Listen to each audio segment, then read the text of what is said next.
જામનગરમાં ગાંધીનગર નજીક મચ્છરનગરમાં આવેલ જૂની અને જર્જરિત ઇમારતનો અમુક હિસ્સો આજે તૂટી પડતા અફરાતફરી મચી ગઈ હતી.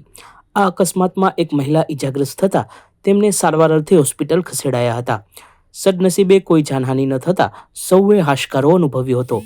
ઘટનાને પગલે સ્થાનિક કોર્પોરેટરો સહિતના આગેવાનો ઘટના સ્થળે દોડી આવ્યા હતા.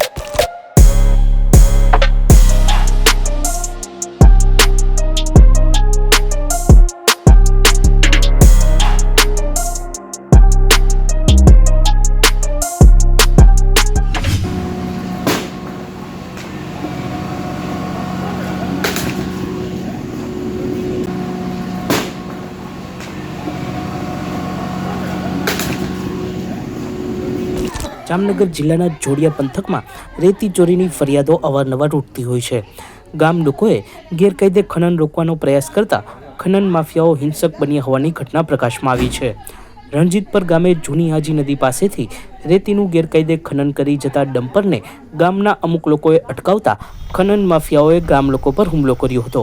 આ પ્રકરણમાં પોલીસ ફરિયાદ નોંધાતા આખરે બેફામ બનેલા ખનન માફિયાઓ વિરુદ્ધ કડક કાર્યવાહીની આશા જાગી છે. જામનગર જિલ્લાના જોડિયા તાલુકાના રણજીતપર ગામમાં ગઈકાલે એક બનાવ બનેલ અને જેની ફરિયાદ વિગત મુજબ એવી છે કે જે ફરિયાદી જે છે રમેશભાઈ રણછોડભાઈ રાઠોડ એ તથા ગામના લોકો ત્યાં એક ડમ્પર જેનો નંબર છે CJ13W21111 આ ડમ્પરને રોકતા એ જૂની આજી નદીના સ્મશાન પાસેના ત્યાં જગ્યાએથી ખનન કરતા આવતું રહેતી એવું જણાઈ આવેલું હોય એમને, જે બાબતે ખરાઈ કરવા માટે ડમ્પર રોકેલું હતું. ત્યારબાદ તે ડમ્પરના ચાલક અને ગ્રામજનો વચ્ચે બોલાચાલી થયેલ અને આ કામના જે 3 આરોપી છે જેનું નામ છે નિલેશભાઈ માલવિયા, એકનું નામ છે રેનીશ પટેલ અને ત્રીજા જે અજાણ્યું વિષમ છે જેનું નામ નમૂદ નથી, આ ત્રણેય આરોપીઓ દ્વારા ઉશ્કેરાઈ જઈને જે આ ફરિયાદી છે અને બીજા અન્ય ભોગ બનનાર છે એ તમામની ઉપર મારામારીનો બનાવ બનેલો હતો.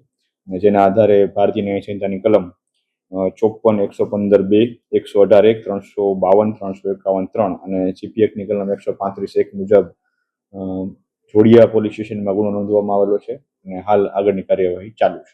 બનાવનું કારણ શું છે?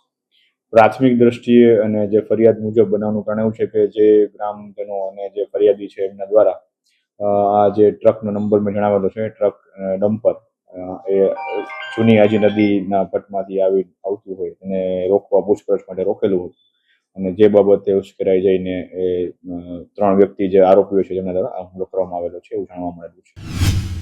જામનગર રાજકોટ હાઈવે પર ખીજડીયા બાયપાસ પાસે અમન ચેરિટેબલ ટ્રસ્ટના વૃદ્ધાશ્રમમાં આગ લાગતા ફાયર બ્રિગેડની ટુકડી દોડી હતી. ફાયર દ્વારા આગ કાબૂમાં લઈ લેવાતા મોટી દુર્ઘટના ટળી ગઈ હતી. ફર્નિચર સહિતનો માલ સામાન ખાક થયો હતો, પરંતુ કોઈ જાનહાનિ ન થતા સૌએ રાહત અનુભવી હતી. સચોટ સમાચારો સૌથી ઝડપી મેળવવા માટે અમારી ચેનલને સબસ્ક્રાઇબ કરો.